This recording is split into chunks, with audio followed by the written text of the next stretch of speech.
కడపలో దారుణం చోటు చేసుకుంది. ఓ కుటుంబం మొత్తం రైలు కింద పడి ఆత్మహత్య చేసుకుంది. దీంట్లో ముక్కు పచ్చలారని చిన్న పాప కూడా ఉంది. ఈ విషయం తెలిసి వేరే ప్రాంతంలో ఉన్న వారి నానమ్మ కూడా వెంటనే చనిపోవడం బాధాకరంగా మారింది. దీనికి సంబంధించిన పూర్తి వివరాలు చూద్దాం. దానికంటే ముందు బిగ్ అప్డేట్ ఒకటి చూద్దాం. హైదరాబాద్ మొత్తంలో ఉన్నటువంటి బెస్ట్ ప్రాపర్టీస్ అన్నిటినీ ఒక వేదికపైకి తీసుకువస్తుంది సుమన్ టీవీ.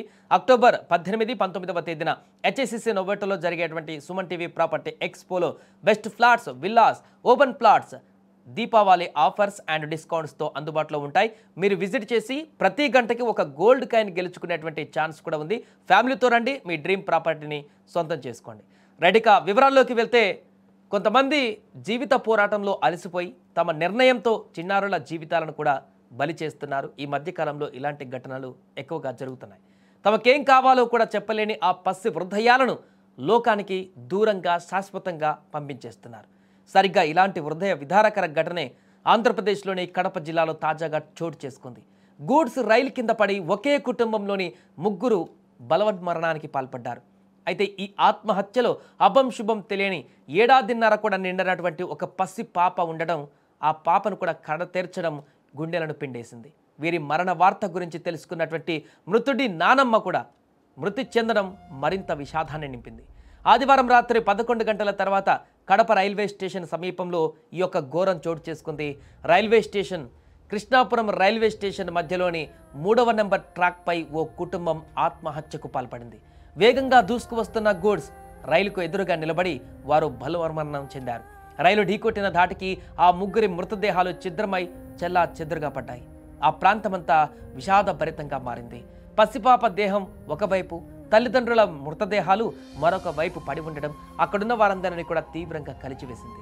మృతి చెందిన వారు శంకారపురం నివాసులు శ్రీరాములు, భార్య శిరీష, కొడుకు రిత్విక్గా గుర్తించారు.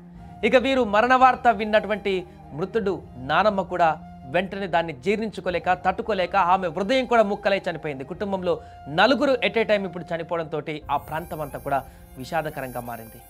రైల్వే ట్రాక్పై కుటుంబం ఆత్మహత్య గురించి సమాచారం అందుకున్న రైల్వే పోలీసులు వెంటనే సంఘటనా స్థలానికి చేరుకున్నారు. వారు ఆ దృశ్యాలను చూసి చలించిపోయారు.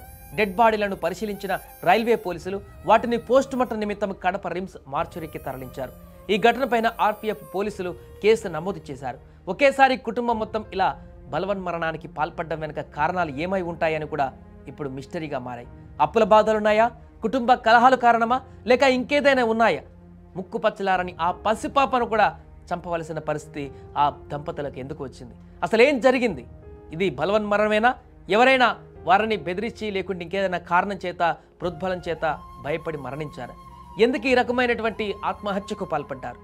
ఏం అభం శుభం తెలియని ఆ పాపను ఎందుకు చంపవలసి వచ్చింది? వీరి జీవితం ఇంకా చాలా ఉంది. అలాంటి జీవితాన్ని అప్పుడు ఎందుకు ముగించుకోవలసి వచ్చింది?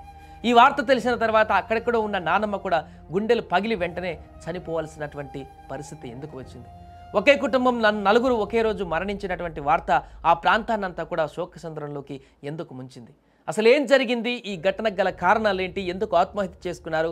వారికి ఎలాంటి సమస్యలు ఉన్నాయి? వారు ఎక్కడ నివాసం ఉంటున్నారు? అంతకుముందు ఏం జరిగింది? ఇవన్నిటిని కూడా పోలీసులు ఇప్పుడు దర్యాప్తు చేస్తున్నారు. దీంట్లో ఇవన్నీ దర్యాప్తులో మరిన్ని వివరాలు బయటకు వచ్చేటువంటి అవకాశం ఉంది. ఏదేమైనా కూడా ఆత్మహత్య చేసుకోవడం, బలవన్మరణం చెందడం, అది కూడా ఒక చిన్న పాపతో కలిసి దంపతులు ఆత్మహత్యకు పాల్పడడం చాలా హృదయ విదారకరంగా ఉంది ఈ ఘటన.